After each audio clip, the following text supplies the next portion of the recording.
que cada vez que se inicia un proyecto de estación de línea de metro, ¿no es cierto? O se habla de una nueva estación de metro, nosotros como Loro repetimos que eso va a significar, ¿no es cierto?, una nueva densificación poblacional, nuevos inversionistas que van a llegar a la zona, que eso va a significar un montón de oportunidades en términos de movilidad.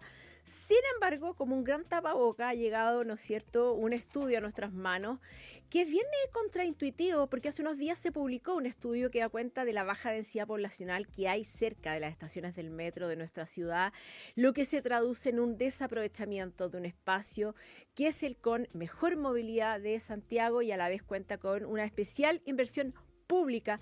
Se trata de un interesante sondeo realizado por AGS Visión Inmobiliaria y hoy nos acompaña su jefe de asesoría estratégica, David Briones. Él es geógrafo de formación, geógrafo de la Universidad de Chile con especialización en negocios. Bienvenido, David, ¿cómo estás? Hola Rita, ¿cómo estás? ¿Todo bien por acá? Siempre se Muchas aprende, gracias por la ¿ah? invitación. Siempre se aprende. Es decir, es claro, porque la intuición y también como siempre, ¿no es cierto?, desde la política pública se llama, ¿no es cierto?, a que se entienda que estación de metro, nueva línea, por supuesto, significa un montón de oportunidades para personas, ¿no es cierto?, que se demoran muchísimo en trasladarse si no hay un metro al lado, pero siempre se dice que va a significar también una mayor densidad, un mayor aprovechamiento en términos también de inversión privada en esas zonas y este estudio, este sondeo, lo que hace es de alguna manera como poner atención respecto de que no es tan así. Primero te quería preguntar, David Briones, ¿cuál fue, digamos, la metodología de este sondeo para entenderlo bien? Sí, bueno, el análisis que hicimos del transporte público, ¿cierto? La relación con el instrumento de planificación territorial nace de un estudio que nosotros lanzamos hace algunas semanas atrás, Mm. que es el barómetro normativo, que es un monitor normativo de los instrumentos de planificación territorial en el Gran Santiago. Entonces, Cuando hablamos de lo normativo se refiere a planes reguladores. planes reguladores, Ya. efectivamente.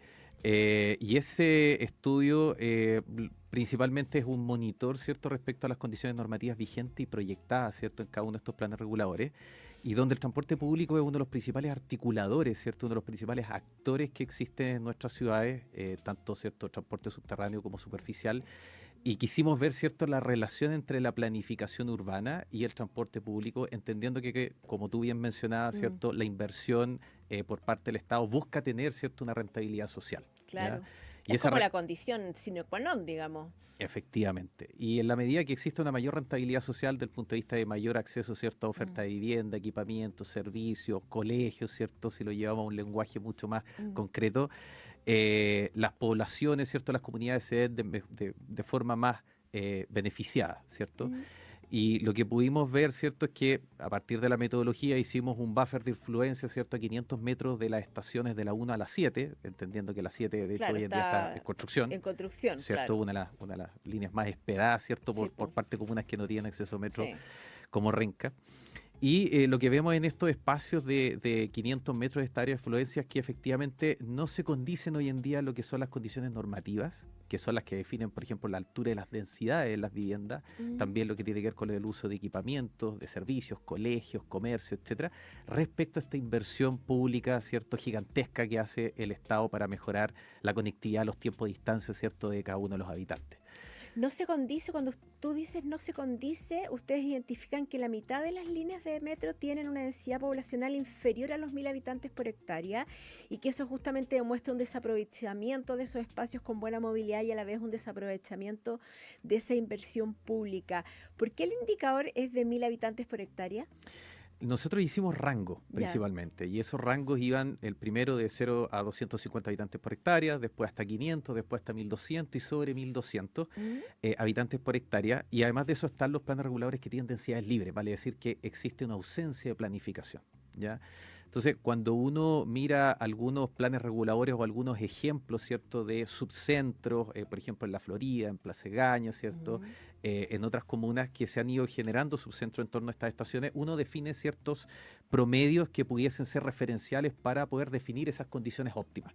Entonces, Perfecto. en torno a 1.000 y 2.000 habitantes por hectárea es un rango, ¿cierto?, entre densidades medias y altas que uno pudiese trabajar, ¿cierto?, en torno a estas estaciones y que tú puedes ver que más del 50% 50%, ¿cierto?, tienen densidades inferiores. Exacto. Entonces, eso nos habla que hoy en día la planificación urbana en general está a cargo de los planes reguladores comunales, que depende de las municipalidades, pero no hay una mirada, ¿cierto?, metropolitana respecto a la problemática. Cada comuna, ¿cierto? Hello, gobernadores. Exacto, claro, ¿cierto? Que están Inmediatamente. ahí en la batalla. Sí, Efectivamente, claro. yo te diría que es uno de los grandes desafíos que Sí. tiene el próximo gobierno regional, que es Mm, poder avanzar con estos temas que muchas veces en la interesante. agenda, ¿cierto?, Claro. como un plan regulador se demora entre 4 o 6 años en aprobarse, en la agenda municipal quizás no es tan prioritario, pero estamos definiendo cómo queremos vivir, cuáles son las condiciones de habitabilidad, cómo Ahora, queremos llegar sí, a los colegios, te etcétera. queremos, David Briones, jefe de asesoría estratégica de AGS Visión Inmobiliaria. Esto es consecuencia, esta baja densidad cerca de las estaciones, de las líneas de metro, perdón, eh, es consecuencia de los planes reguladores o también también es consecuencia de una baja demanda por parte de posibles arrendatarios, compradores. Es decir, esto podría estar también relacionado con la crisis económica, la crisis también de los accesos justamente a la vivienda que hemos visto por los créditos, por la crisis al acceso al arriendo, o solamente está relacionado con los planes reguladores, la planificación urbana. Claro, las condiciones normativas Mm, las definen los planes reguladores. Por ya. lo tanto, la causa principal y 100%, por así decirlo, tiene que ver con los planes reguladores. Te lo Al pregunto contrario, porque podríamos tener también un edificio vacío cerca del metro. Y eso también sería, digamos, no sé si eso se puede observar dentro de un sondeo como este. mira, yo te diría que respecto, si uno mira ¿O es lo muy que es tonta la... la pregunta? No, para nada. Respecto a lo que es la oferta, Claro. tú puedes ver que hoy en día tenemos una crisis habitacional. Mm, Existe de acuerdo a las proyecciones, más de 1 millón, ¿cierto?, de viviendas que se necesitan, ¿cierto?, desde el mm. punto de vista del déficit habitacional. Y también tenemos un problema con el mercado del suelo. Cada vez hay menos suelo con condiciones normativas atractivas para poder ser desarrollado, ¿cierto? Entonces, tenemos una crisis que por una parte estamos restringiendo lo que tiene que ver con las Mm. condiciones normativas y el potencial constructivo, ¿cierto? Y sobre todo en torno a las estaciones de metro, y por otro lado tenemos una alta demanda. Entonces, eso finalmente hace que se encarezca el suelo y exista una menor, ¿cierto?, posibilidad para que las personas puedan arrendar, ¿cierto?, o comprar alguna vivienda que esté bien Pero te lo conectada. preguntaba también porque la lógica siempre indica que una vez que se desarrolla una línea de metro, justamente ese suelo que hay cercano o esos proyectos inmobiliarios que comienzan a desarrollarse también tienen un costo mayor a que si no hubiera una línea de metro. Por lo tanto, la pregunta es si justamente eso encarece el acceso y hace más difícil el acceso a la vivienda y por eso también hay una baja densidad. Te lo pregunto también por eso. Mm, Sí, una buena pregunta. Hoy en día, para que se genere una plusvalía, por así decirlo, Mm, en torno a la estación de metro, cuando llega, ¿cierto?, la inversión del mm, Estado, tienen que conjugarse una serie de variables, ¿ya? Cuando uno a veces recorre, por ejemplo, el eje Recoleta, uno puede ver que hay sectores en torno a estaciones, Cerro Blanco, etcétera, que no sí, sí, están sí. densificados, están Sí. densificados. Y eso tiene que ver porque el plan regulador no lo permite. Mm. Entonces, por una parte, claro, está efectivamente la inversión pública, pero tienen que haber condiciones normativas Ya, para que efectivamente exista una ya. plusvalía en los Me queda terrenos. claro el mensaje. Tiene que haber una normativa. Ahora, otra cosa también, y lo ha destacado con su estudio la Cámara Chilena de la Construcción, que tiene un estudio bien atractivo respecto de los planos reguladores, y es lo viejos que son algunos, con más de 20 años. ¿Tendrá que ver con eso también, que algunos son muy viejos y no están puestos al día respecto del desarrollo de la ciudad y las nuevas líneas del metro que se han ido desarrollando? Indudablemente. Eso es un diagnóstico muy certero que se ha Mm, hecho. Piensa que en promedio un plan regulador para que se actualice completamente pasa más de 20 años. Hay comunas, por ejemplo, como la de Puente Alto, que es la claro. segunda comuna que mayor población, Mm, la primera que mayor población tiene en Chile, y que no ha actualizado su plan regulador hace más de 20 años. imagínate. Hay planes reguladores, por ejemplo, que recién está partiendo, comunas que no tenían un PRC, como Cerrillos, por ejemplo, Pedro Aguirre Cerda. Entonces, Mm. sin duda, la planificación va muy retrasada respecto a toda la inversión y los fenómenos urbanos que tenemos. Entonces, es un llamado también para poder acelerar muchas veces los permisos, la aprobación de estos planes reguladores, y no ocurra que cuando un plan regulador comunal se promulga nace muerto casi, ¿cierto? Exacto, Exacto. Ahora estamos conversando con el jefe de asesoría estratégica, David Briones, de asesoría estratégica de AGS Visión Inmobiliaria, respecto de este sondeo, este estudio, respecto de la baja densidad poblacional que hay cerca de las estaciones de metro de Santiago. Ahora, de las líneas en funcionamiento, ya nos vamos a meter en línea 7 en construcción, ¿no es cierto? De las líneas en funcionamiento, ¿dónde se registra el mayor desaprovechamiento o menor densidad poblacional? Yo te diría que donde existen mayores brechas Mm, son en aquellas comunas que precisamente tienen sus planes reguladores muy retrasados. ya. Ya, por ejemplo, la línea 4A, la línea 4, estamos hablando de comunas como La Granja, ¿cierto? Mm, Como San Ramón, pero también comunas más centrales como la línea 5, ¿cierto?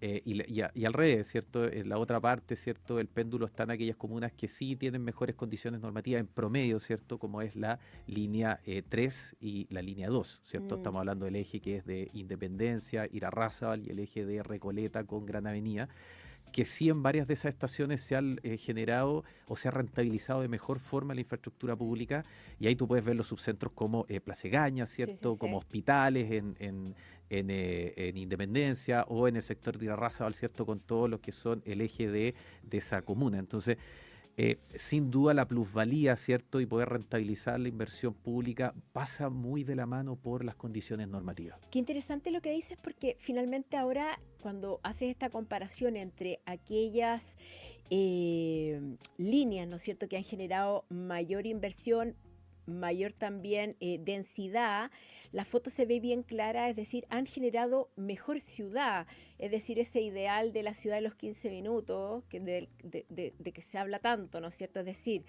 hay mejores servicios, hay mejor infraestructura pública, hay mejor infraestructura privada, es decir, se puede hacer una mayor cantidad de vida sin salir de esas cuadras, eso es lo que me estás diciendo, ¿no? Efectivamente, yo creo que uno de los grandes aprendizajes de la pandemia fue que pese a que hay muchas cosas que hemos podido reemplazar, Mm, ¿cierto?, con el comercio electrónico, etcétera, sin duda poder vivir la ciudad es algo irreemplazable. mm, Ya todos volvimos a la oficina, mm, se volvieron a las clases presenciales, etcétera, y pasa muy por eso en el fondo poder tener este tipo de dotación de usos mixtos en torno a las estaciones.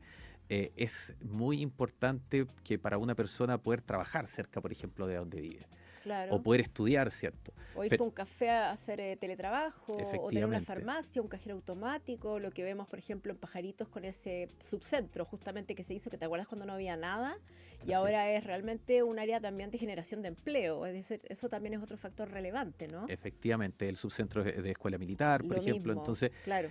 se tienen que conjugar diferentes cosas, y hoy en día el principal articulador, como te mencionaba, de la planificación urbana o del dinamismo, ¿cierto?, Mm, urbano es el transporte público, pero nos hemos ido quedando atrás respecto a lo que es la planificación urbana. Cuando tú juntas, ¿cierto?, la inversión pública o privada con condiciones normativas que así lo permitan, procesos de densificación equilibrada, por ejemplo, entre 8 a 10 pisos, de mm. ese tipo de condiciones estamos hablando, se genera la plusvalía, se genera una mayor Sí. rentabilidad social. Y con, perdona, y también con estas nuevas figuras que son estos servicios que se están, digamos, desarrollando en los primeros, en las bases, digamos, de los edificios de residenciales, ¿no? Que no tengo idea, tú debes saber el nombre, cómo se llama esa figura.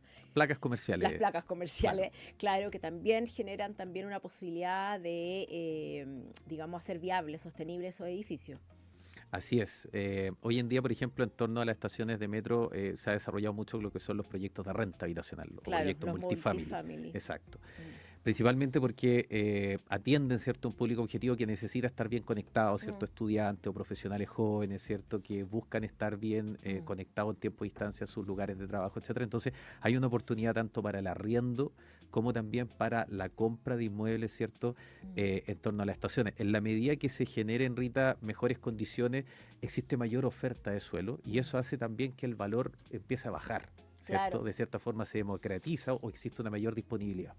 A ver, la futura línea 7, ¿no es cierto?, que va a pasar, la mencionabas, ¿no es cierto?, en un principio, por las comunas de Renca, Cerro Navia, Santiago, Recoleta, Las Condes, Vitacura. ¿Qué se espera o qué se podría esperar? ¿Cómo se podría aprovechar en vez de desaprovechar justamente esa línea que justamente también para los habitantes de Renca, de Cerro Navia, está generando no poca expectativa? Sí. hay una alta expectativa, sobre todo por los beneficios que va a traer, ¿cierto?, la construcción y puesta en marcha de la línea 7. Yo te diría que en el eje oriente, en el sector de Vitacura, ¿cierto?, las Mm, estaciones que llegan, ¿cierto?, hasta el Alto Las Condes, hay un desafío precisamente poder mejorar las condiciones normativas. Hoy en día tenemos que en el eje Vitacura los entornos a la estación están en torno a 250 habitantes por hectárea. O sea, mm, estamos hablando de viviendas unifamiliares, ¿cierto? O proyectos de desarrollo con densidades muy bajas, lo que sin duda es un desaprovechamiento, ¿cierto?, respecto a esta mm, inversión pública. Y en el caso de las comunas que están en el otro extremo, Cerro Navia, por ejemplo, está armando su nuevo plan regulador comunal, ¿cierto? mm. Entonces, una tremenda oportunidad, ¿cierto?, para poder planificar de mejor forma estos entornos y poder con ellos, ¿cierto?, atraer inversión no solamente pública, sino que también privada para generar otro tipo de desarrollos. ¿Por qué no pensar, ¿cierto?, con un subcentro, así como Plaza Egaña, un subcentro así de importante en Cerro Navia, ¿cierto?, que Sí, esté po. dotada con diferentes tipos de uso Mm. para poder atender las necesidades que tiene la población. Y para ir terminando, ¿te parece, sin entrar en lo político, pero te parece que el llamado del alcalde de Maipú, Tomás Bobanovich, respecto de la necesidad justamente de esa comuna, de una extensión del metro es, digamos, plausible, se entiende justamente desde el punto de vista inmobiliario, de la inversión inmobiliaria? Mira, había una, había una pelea, creo, entre el alcalde de Lo Espejo y Mm, el alcalde de Maipú, porque, claro, Lo Espejo es la única comuna que está quedando sin metro. claro. Y por otro lado, en la zona poniente, Maipú tiene una gran cantidad de habitantes. Mm, Entonces, se generó sí, quizás un una pelea, debate, un claro. debate, ¿cierto?, por quién se llevaba la estación o la extensión Mm, de la línea 5.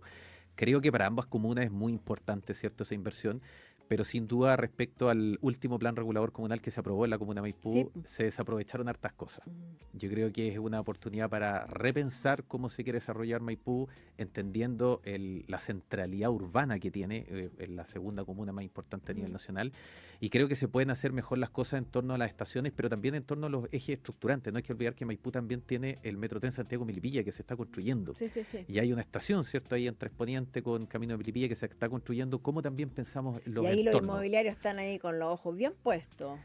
Yo te diría que hay una expectativa por parte de todos los actores, por Mm, parte de las comunidades, pero también por parte de los inversionistas de poder desarrollar una mejor ciudad. Cuando tú pasas, por ejemplo, por ahí, son sectores muy deteriorados que no se han podido consolidar precisamente porque no están esas condiciones que permitan generar usos mixtos o claro. permitan poder densificar de forma equilibrada esos sectores, ¿ya? Y con ello también contribuir a mermar los déficits urbanos que hoy en día tenemos, que son muy importantes.